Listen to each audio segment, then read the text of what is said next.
Welcome to daily fact initiative for prelims and mains. ये जो हमारा न्यू इनिशिएटिव है इसमें जो आज हमारी क्लास 6th है। ऑलरेडी जो है वो 5 क्लासेस को हम कवर कर चुके हैं। हमारा मेन टारगेट है कि टॉपिक अगर हम कोई डिस्कस कर रहे हैं तो उसमें से जो है वो क्वेश्चन एग्जाम में किस तरह से बन सकते हैं। यानी कि जिस तरह से लाइक फॉर एग्जांपल हमने मॉडर्न हिस्ट्री को शुरू किया है तो मॉडर्न हिस्ट्री में हमारा जो मेन टारगेट रहेगा वो माइंड मैप्स की तरफ रहेगा कि क्वेश्चन किस तरह से बन सकता है जब हम टॉपिक को पढ़ रहे हैं। तो इससे हमें हेल्प मिल सकती है, एक तरह से एक डायरेक्शन मिल सकती है टॉपिक को पढ़ने के लिए कि हाँ इसको किस तरह से पढ़ा जा सकता है। तो आज हम डिस्कस करेंगे 1930 से लेकर 1947 तक इसके बीच के जितने भी इंपॉर्टेंट इवेंट्स हैं। सबसे पहले तो हम उनको मार्क करेंगे कि इसको किस तरह से पढ़ा जा सकता है या यहाँ से क्वेश्चन किस तरह से एग्जाम में बन सकता है। प्लस साथ में मेंस में जो है वो क्वेश्चन जो है वो किस तरह से पूछा गया है वो भी हम जो है वो डिस्कस करेंगे। अगर आप हमारे साथ नए जुड़े हो तो आप हमारे इनिशिएटिव को सब्सक्राइब कर सकते हैं और साथ में शेयर कर सकते हैं। ऑलरेडी जो है वो 5 क्लासेस पहले अपलोड कर दी गई है, आज जो है वो 6th क्लास है।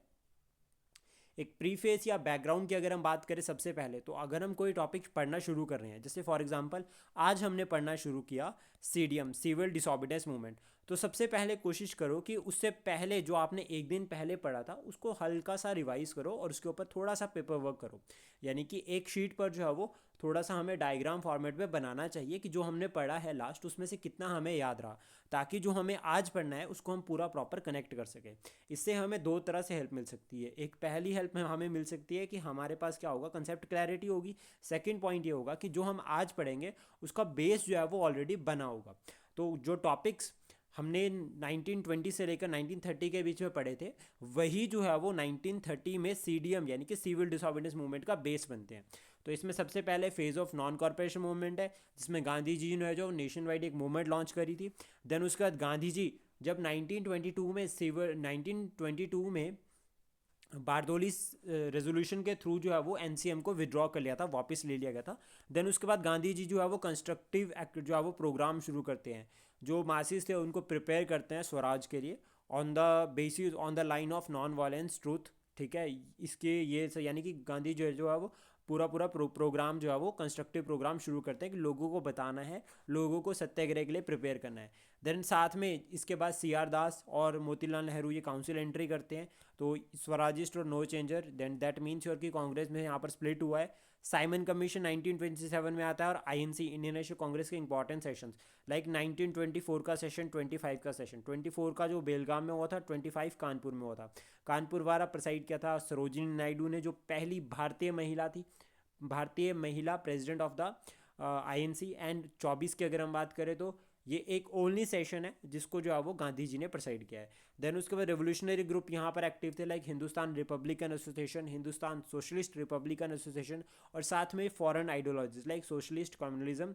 इनका प्रभाव जो था वो भारत के ऊपर क्या पड़ा या भारत के फ्रीडम स्ट्रगल के ऊपर क्या पड़ा, और इसी से बेस प्रिपेयर होता है लाहौर। अगर हम बात करें लाहौर कॉन्स्पिरेंसी केस का और अलीपुर कॉन्स्पिरेंसी केस जो पहले हो गया था 1908 में, और साथ में एक इंपॉर्टेंट कॉन्स्पिरेंसी केस और है वो है आपका कानपुर कॉन्स्पिरेंसी केस। तो ये इंपॉर्टेंट केसेस है, इसमें कौन इंपॉर्टेंट लीडर्स थे ऐसा एग्जाम में पूछा जाता है। तो ये एक हमारा ओवरऑल जो वो बेस हो गया। देन उसके बाद हमें एक याद रखना है फैक्ट, वो है साइमन कमीशन। हुआ ये था कि आपका 1919 का जो एक्ट था, 1919 का जो एक्ट था उसमें एक प्रावधान था, उसमें एक प्रोविज़न था कि 10 साल बाद जो है वो एक कमीशन बनाया जाएगा जो कि आपका 1919 का जो एक्ट है उसको स्टडी करेगा। लेकिन यहाँ पर 2 साल पहले ही 1927 में बना दिया गया और इसका जो मेन टारगेट था वो था रिफॉर्म सजेस्ट करना। तो इसकी रिपोर्ट जो है वो आती है 1929 में, और फिर इस रिपोर्ट को स्टडी करने के लिए जो है वो राउंड टेबल कॉन्फ्रेंस जो है वो बुलाई जाती है। अब यहाँ पर अगर हम बात करें साइमन कमीशन की रिपोर्ट और उस साइमन कमीशन उसकी रिपोर्ट और राउंड टेबल कॉन्फ्रेंस, ये तो हो गया ब्रिटिश एक्शन, मतलब एक फेज हमने पढ़ लिया। अब इंडियंस का क्या रिएक्शन था, तो इंडियंस के रिएक्शन में आती है नेहरू रिपोर्ट सबसे पहले कि साइमन कमीशन अब आया तो उसको उसको बताने के लिए कि हम भी अपने आप जो है वो रिपोर्ट प्रिपेयर कर सकते हैं जिसके बेसिस पर संविधान बनाया जा सकता है। तो that is your Nehru report. Nehru report को डायरेक्ट एग्जाम में पूछा जा सकता है कि right A note on Nehru report, या क्या जो है वो मेन फीचर्स थे नेहरू रिपोर्ट के जो स्टिल एग्जिस्ट है प्रेजेंट टाइम में। देन उसका पूर्ण स्वराज, उन्होंने कहा कि अगर जो हमारे लीडर्स थे, यंग लीडर्स थे, उन्होंने कहा कि अगर हमारी ये नेहरू रिपोर्ट को एक्सेप्ट नहीं किया जाता ब्रिटिश सरकार सरकार के द्वारा, तो एक तो हम राउंड टेबल कॉन्फ्रेंस में नहीं जाएंगे। सेकंड पॉइंट ये कि हम जो है वो पूर्ण स्वराज डे जो है वो सेलिब्रेट करेंगे और डिक्लेयर करेंगे। देन गांधी जी का क्या रिएक्शन था, ये 3 इंपॉर्टेंट पॉइंट्स है। उसके बाद कंप्लीट अगर हम बात करें तो इंडियंस ने डिमांड करी स्वराज की, और एक ऐसा स्वराज जिसका मतलब हो गया कंप्लीट इंडिपेंडेंस। स्पेशली आपके जो हम यंग लीडर्स की बात करें लाइक जवाहरलाल नेहरू, आपका सुभाष चंद्र बोस, ये जो है वो डायरेक्टली डिमांड कर रहे थे कि हमें कंप्लीट इंडिपेंडेंस चाहिए। देन इसके बाद फर्स्ट राउंड टेबल कॉन्फ्रेंस होती है, भारतीय कांग्रेस यानी कि इंडियन नेशनल कांग्रेस जो है यहाँ पर नहीं जाती है, बायकॉट करती है, और साथ में लॉन्च करती है सिविल डिसऑबिडेंस मूवमेंट। क्योंकि जो गांधी और इरविन के बीच में जो टॉक्स हुई थी, लाइक जो गांधी जी ने मोमेरेंडम ऑफ 14 पॉइंट्स जो दिया था, इरविन ने उसको इग्नोर किया बिल्कुल, और फर्स्ट आरटीसी कंडक्ट करवा दी। लेकिन आईएनसी ने इसको ज्वाइन नहीं किया। तो यहाँ पर इंपॉर्टेंट है कि कौन कौन सी जो आपकी ग्रुप्स थे या कौन कौन से इंपॉर्टेंट मेंबर्स थे जिन्होंने जो है वो फर्स्ट आरटीसी को जो है वो एड्रेस किया था, वहाँ पर गए थे। देन उसका यहाँ पर कोई डिस्कशन नहीं होता है, क्योंकि ये माना जाता है कि बिना कांग्रेस के जो है वो भारत के संविधान के बारे में बात करना उचित नहीं होगा। तो यहाँ पर क्या होता है, गांधी इरविन पैक्ट होता है, और गांधी इरविन पैक्ट की जो एंडोर्समेंट होती है वो कराची सेशन होती है 1931। कराची सेशन बहुत इंपॉर्टेंट सेशन है, especially in case of fundamental right. Then उसके बाद अगर हम बात करें इकोनॉमिक डेवलपमेंट, इन दो एस्पेक्ट से जो है वो ये बहुत इंपॉर्टेंट है, और यहाँ से क्वेश्चन इस तरह से पूछा गया है। कराची सेशन को हेड किया था सरदार पटेल ने, और इसके बाद सेकेंड राउंड टेबल कॉन्फ्रेंस होती है, थर्ड राउंड टेबल कॉन्फ्रेंस होती है, और फिर फाइनल रिजल्ट बनता है गवर्नमेंट ऑफ इंडिया एक्ट 1935। तो देखो साइमन कमीशन से जो बेस बना उसकी रिपोर्ट आई, रिपोर्ट से बनी राउंड टेबल कॉन्फ्रेंस, और राउंड टेबल कॉन्फ्रेंस 1935 में गवर्नमेंट ऑफ इंडिया एक्ट 1935 को लेकर आई, जिन्होंने कंसेप्ट दिया ऑल इंडिया फेडरेशन का। देन उसके बाद अगर हम बात करें बेसिक की जो सिविल डिसऑर्डनेंस मूवमेंट वो लॉन्च क्यों की गई, तो गांधी जी की एंट्री होती है, एक बारदोली सत्याग्रह हुआ था, बारदोली सत्याग्रह, जिसको लीड किया था सरदार पटेल ने, और ये जो है वो पूरा गांधीयन आइडियोलॉजी पे था। तो इससे जो है वो गांधी जी अगेन जो है वो नेशनल हीरो बन जाते हैं। और यहाँ पर सीडीएम की अगर हम बात करें, गांधी जी प्लान करते हैं, सबसे पहले गांधी जी दोस्ती करवाते हैं, एक तरह से जो है वो अगर हम बात करें कि समझौता करवाते हैं जो यंग लीडर्स थे कांग्रेस के, और जो एक्सपीरियंस्ड जो है वो थोड़े से बूढ़े लोग भी हम इनको कह सकते हैं। यानी कि एक तरफ से जो है वो ये गांधी जी कहते हैं कि अगर जो पॉइंट्स मैं बता रहा हूँ या जो पॉइंट्स मैंने जो है वो इरविन को दिए हैं, अगर इरविन उनको एक्सेप्ट नहीं करते हैं तो देन हम जो है वो पूर्ण स्वराज की तरफ जाएंगे, और हम जो है वो सिविल डिसऑर्डर्स मूवमेंट लॉन्च करेंगे। लेकिन हम आरटीसी में नहीं पार्टिसिपेट करेंगे, राउंड टेबल कॉन्फ्रेंस में हम तब तक नहीं जाएंगे जब तक हमारी कंडीशंस एक्सेप्ट नहीं होगी। तो ना तो वो कंडीशंस इरविन एक्सेप्ट करते हैं, और ना तो गांधी जी की बात को ध्यान से सुनते हैं। तो यहाँ पर रिजल्ट होता है, सीडीएम को लॉन्च करते हैं, यानी कि जिसको सॉल्ट सत्याग्रह भी कहा गया है। और इसके सबसे पहले हमें पढ़ना है रीजंस क्या थे, क्यों लॉन्च किया गया, और देन उसका नेचर, ये दोनों बहुत इंपॉर्टेंट है अगर हम मेंस में लिख रहे हैं। देन उसके बाद इवेंट्स हमें पढ़ने हैं कि कौन कौन से इंपॉर्टेंट इवेंट्स थे, लाइक द्रासना सॉल्ट सत्याग्रह, और जहाँ पर भी सॉल्ट जो है वो ब्रेक किया गया, और वहाँ के जो इंपॉर्टेंट लीडर्स है, इनको साथ में पढ़ना बहुत इंपॉर्टेंट रहेगा। यहाँ पर जो लोकल जो लीडर्स है उनका रोल बहुत इंपॉर्टेंट रहता है, उनके नाम हम पढ़ सकते हैं, और सिग्निफिकेंस हमें जरूर पढ़ना है। सीडीएम की दो इंपॉर्टेंट फेजेज है, एक 1930 से लेकर 1932, और 32 से लेकर 34। अब यहाँ पर लीडर्स के साथ हमें हर सेक्शन के बारे में पढ़ना है कि लाइक वुमेन का क्या रोल रहा, ठीक है, जो आपका इंडस्ट्रियल क्लास थी उनका क्या रोल रहा, लेबर क्लास का क्या इंपॉर्टेंट रोल रहता है, और पीजेंट्स का यहाँ पर जो है वो क्या इंपॉर्टेंट रोल रहता है, इसको हम जो है वो अलग से पढ़ सकते हैं। देन उसके बाद आइडियोलॉजीज़ की अगर हम बात करें तो सोशलिज्म, कैपिटलिज्म और कम्युनलिज्म, ये 3 इंपॉर्टेंट आइडियोलॉजीज़ है, जिसमें आपके जो है वो इंपॉर्टेंट लीडर्स कौन कौन है, यानी कि भारत से कौन किसको सपोर्ट कर रहा है, ये पढ़ना जरूरी है। सिग्निफिकेंस पढ़ना जरूरी है, और आफ्टर इंडिपेंडेंस भी पढ़ना जरूरी है। Like for example after independence हमने सोशलिस्ट मॉडल को अडॉप्ट किया, जिसमें हमने कहा कि वेलफेयर को प्रमोट करना स्टेट की ड्यूटी है, और कहीं ना कहीं 5 ईयर प्लान जो है वो इसका एक सबसे बड़ा एग्जाम्पल है। देन उसके बाद पंडित नेहरू और बोस, ये दो इंपॉर्टेंट पर्सनालिटी को लास्ट फेज में पढ़ना बहुत ज़रूरी है, जैसे कि गांधी जी और तिलक और गोपाल कृष्ण गोखले को। देन उसके बाद यहाँ पे ब्रीफली हम इनके बारे में पढ़ सकते हैं, डायरेक्ट क्वेश्चन भी आ सकता है लिखने के लिए कि सुभाष चंद्र बोस के अकॉर्डिंग स्वराज का मतलब क्या था। देन उसके बाद Indian national Congress and princely state, कहीं ना कहीं जो आपका 1927 का सेशन हुआ था, या 1927 के बाद जो है वो आपका आईएनसी ने जो है वो प्रोविंशियल जो हमारी यानी कि जो हमारी प्रिंसली स्टेट्स थी उसमें भी जो है वो डेमोक्रेटिक मूवमेंट को जो है वो वाइड स्प्रेड करना शुरू कर दिया। तो जिसकी वजह से जो है वो प्रिंसली स्टेट्स के जो लोग थे वो भी सरकार से परेशान हो चुके थे वहाँ की, यानी कि जो लोकल प्रिंसली स्टेट थे वो जो वो परेशान करते थे, ऑप्रेसिव रूल था उनका। तो उसके अगेंस्ट जो है वो उनकी जो आवाम थी उन्होंने वॉइस रेज करी, और उसको जो है वो डेमोक्रेटिक मूवमेंट भी कहा गया है। और फॉर एग्जांपल एक प्रजा मंडल मूवमेंट इसका जो है वो परफेक्ट एग्जांपल है। देन उसके बाद क्या होता है, हमें जो याद रखना है वो आईएनसी के सेशन है 1936, 37, 38, 39। ये 4 इंपॉर्टेंट सेशन है जो हमें याद रखना है और इनका सिग्निफिकेंस। जैसे फॉर एग्जांपल एक 38 और 39 की बात करें तो ये सुभाष चंद्र बोस, एससी सुभाष चंद्र बोस से लिंक करते हैं, ठीक है। और देन उसके बाद अगर हम बात करें 37 तो फैजपुर सेशन। फैजपुर सेशन वैसे इंपॉर्टेंट सेशन है क्योंकि ये अकेला सेशन है जो विलेज में हुआ और उसको प्रेसाइड किया है जवाहरलाल नेहरू ने। और साथ में हमें याद रखना है कि 1934 में जो है वो गांधी जी ने जो है वो आईएनसी को ऑफिशियली रिज़ाइन कर दिया था। तो क्यों किया था, क्या कारण थे, ये भी हम पढ़ सकते हैं। इसके बाद हरिपुरा और त्रिपुरी क्राइसिस, ये अलग से पढ़ना पड़ेगा क्योंकि त्रिपुरी क्राइसिस का सिग्निफिकेंस कहीं ना कहीं लिंक करता है डिवाइड के साथ कांग्रेस में। लेकिन बट सुभाष चंद्र बोस जी ने गांधी जी की जो है वो गांधी जी को रिस्पेक्ट दी और गांधी जी की बात को एक तरह से फॉलो किया। लेकिन वो अपनी जो है वो कमेटी नहीं बना पाए थे क्योंकि जब त्रिपुरी क्राइसिस हुए थे तो यहाँ पर जो है वो एक तरह से कहा जाता है कि गांधी जी ने जो है वो आपका सुभाष चंद्र बोस को कहा कि आप अपनी जो है वो कांग्रेस वर्किंग कमेटी बना लो। लेकिन वो नहीं बनाई थी और गांधी जी की बात को रखी थी और एक फॉरवर्ड ब्लॉक जो है वो यहाँ से अलग बनाया था। बोस वर्सेस गांधी जी दोनों आइडियोलॉजीज को हम पढ़ सकते हैं कि दोनों की सिमिलैरिटीज़ और डिफरेंसेस क्या है, ये पढ़ना जरूरी है। इसके बाद वर्ल्ड वॉर 1 हम ऑलरेडी कवर कर चुके हैं। वर्ल्ड वॉर 2 को यहाँ पर पढ़ना बहुत ज़रूरी है। 1939 से लेकर 45 के बीच में जाओ वर्ल्ड वॉर 2 हुई। रीजंस पढ़ने जरूरी है कि कौन कौन से जो रीजंस थे जिसकी वजह से वॉर हुई। इंपॉर्टेंट ग्रुप्स कौन कौन से बने इस टाइम पे हमें बताना है कि कौन कौन से ग्रुप्स, प्लस साथ में इंपॉर्टेंट इवेंट्स हम पढ़ सकते हैं और रिजल्ट जो है वो हम देख सकते हैं।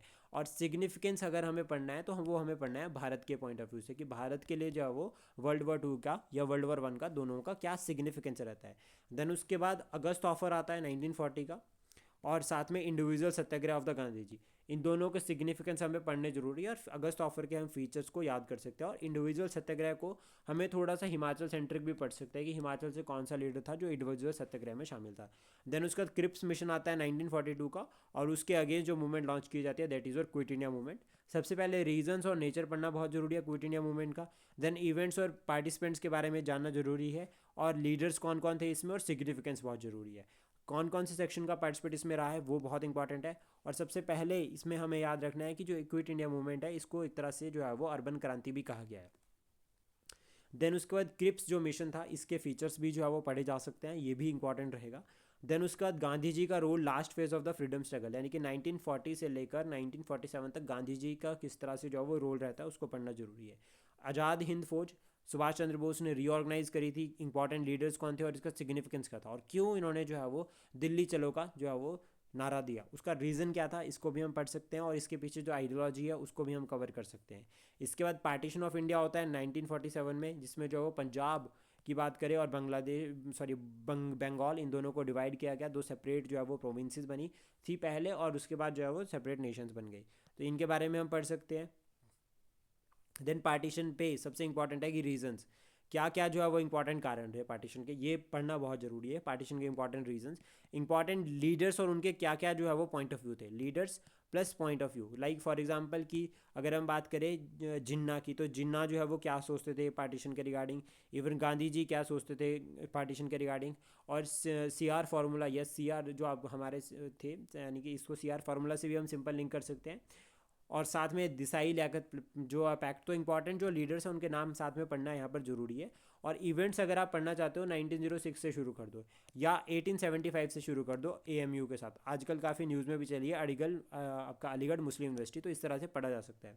देन उसके बाद इंडियन इंडिपेंडेंस एक्ट आता है 1947 का और इस एक्ट के रिगार्डिंग हमें फीचर्स और सिग्निफिकेंस दोनों पढ़ना जरूरी है क्योंकि डायरेक्ट एग्जाम में क्वेश्चन पूछा जा सकता है। देन उसके बाद अदर इवेंट्स की अगर हम बात करें तो सी आर फार्मूला हमें पढ़ना है जिसमें जो है वो गांधी और जिन्ना की जो है वो बात के बारे में कोशिश की है कि इन दोनों के बीच बातचीत करवाई जाए ताकि पार्टीशन को अवॉइड किया जाए। दिसाई लियाकत पैक्ट सेम काम कर रहा है। आईएनए ट्रायल जो आपके after the Hiroshima and Nagasaki incident जब वो एटम बॉम्ब जो है वो अमेरिका ने गिराए थे तो देन उसका जापान सरेंडर करता है। जापान के सरेंडर करते ही हमारी जो आज़ाद हिंद फौज थी वो कमज़ोर हो जाती है। जब वो कमज़ोर हो गई तो जो आपके जो रिवोल्टेड सिपाहीज थे उनको कैप्चर करके दिल्ली लाया गया और इसके रिगार्डिंग जो फेमस है दैट इज़ और दिल्ली ट्रायल। इसके बाद रॉयल नेवल म्यूटनी होती है, वो भी इंपॉर्टेंट एस्पेक्ट है। वेवल प्लान ये बहुत इंपॉर्टेंट है। शिमला कॉन्फ्रेंस ये भी बहुत ज़्यादा इंपॉर्टेंट है। तो इन इवेंट्स को डायरेक्ट जो है वो पढ़ा जा सकता है और इनके सिग्निफिकेंस को जानना जरूरी है। देन उसके बाद कैबिनेट मिशन आता है और कैबिनेट मिशन के ऑब्जेक्टिव क्या थे, क्यों भारत में आया और फीचर्स, ये तीनों को साथ में पढ़ना जरूरी है और सिग्निफिकेंस भी जो है वो हम साथ में पढ़ सकते हैं। देन उसके बाद formation of the interim government, this is की इंपॉर्टेंट टॉपिक। और उसमें जो है वो कॉन्स्टिट्यूट असेंबली बनाई गई। कॉन्स्टिट्यूट असेंबली की वर्किंग को हमें पढ़ना है कि वर्किंग में क्या क्या जो है वो इंपॉर्टेंट इनिशिएटिव्स जो है वो लिए गए, ये जो है वो कोर कंसेप्ट है। देन उसका formation of the one nation concept यहाँ पर आता है एक तरह से। और साथ में जो इन्होंने बनाया था कॉन्स्टिट्यूशन और जो आपकी कॉन्स्टिट्यूट असेंबली थी, ये 2 वर्ष 2 ईयर्स 11 मंथ्स और 18 डेज, यानी कि जितना टाइम हमारे संविधान को बनाने में लगा है उतनी ही जो है वो नंबर ऑफ डेज जो है वो कॉन्स्टिट्यूट असेंबली ने काम किया। देन उसके बाद स्टेट रीऑर्गेनाइजेशन होता है। स्टेट रीऑर्गेनाइजेशन की अगर हम बात करें तो 1947 के बाद part A, part C, part B और पार्ट डी, इस तरह से जो है वो टेम्प्रेरी रीऑर्गेनाइज किया गया था। दैन उसके बाद आपका 1951 में स्टेट रीऑर्गेनाइजेशन कमीशन आता है। चैलेंजेस की अगर हम बात करें कि भारत के पास आफ्टर इंडिपेंडेंस क्या क्या इंपॉर्टेंट चैलेंज रहे, तो सबसे पहला फूड क्राइसिस है। हमारे पास एडुकेट फूड नहीं था, खाने लायक, और फेमाइन लाइक कंडीशन बनी हुई थी। इवन बंगाल फेमाइन जो है वो लास्ट फेज़ की वो सबसे बड़ा एग्जाम्पल है। देन उसके बाद हमारे पास इनएडुकेट इंफ्रास्ट्रक्चर था। रेलवे और सिविल सर्विसेज के बाद ब्रिटिशर्स जो है वो ऑलमोस्ट जितने भी जो है वो भारत में छोड़कर गए लीगेसी, वो सभी जो है वो एक तरह से हमारे लिए बहुत बड़ा चैलेंज बनी हुई थी अगर हमें डेवलपमेंट को प्रमोट करना है। देन उसका रिफॉर्म्स जो है वो गवर्नमेंट ने इनिशिएट किए। फॉर एग्जांपल ज़मींदारी जो सिस्टम था उसको अबॉलिश किया। ये की पॉइंट है, याद रखना है कि ज़मींदारी सिस्टम को अबॉलिश किया था सबसे पहले, और इसको जो है वो 9th शेड्यूल में जो है वो 9th शेड्यूल को ऐड किया गया था, और वहाँ पर जो है वो अमेंडमेंट एक्ट डाला गया था, फर्स्ट अमेंडमेंट एक्ट, ताकि जो है वो ये चैलेंज ना हो सके सुप्रीम कोर्ट में। देन उसके बाद हमें जो और पॉइंट्स याद रखने हैं इस फेज़ के या नेक्स्ट फेज़ के, that is your green revolution. Planning commission को हम यहाँ पर पढ़ सकते हैं, ग्रीन रेवोल्यूशन को हम यहाँ पर पढ़ सकते हैं, और साथ में सबसे इंपॉर्टेंट बात, हम वॉर्स पढ़ सकते हैं, जैसे कि for example Indo synonym war या इंडो पाक वॉर जो ही इंपॉर्टेंट, और साथ में integration of princely states like Junagadh, आपका हैदराबाद या फिर जम्मू कश्मीर, ये तीन जो है वो बहुत इंपॉर्टेंट रहते हैं। आई होप ये इन्फॉर्मेशन आपको अच्छी लगी हो। Please support, share and subscribe daily fact. Thank you for today.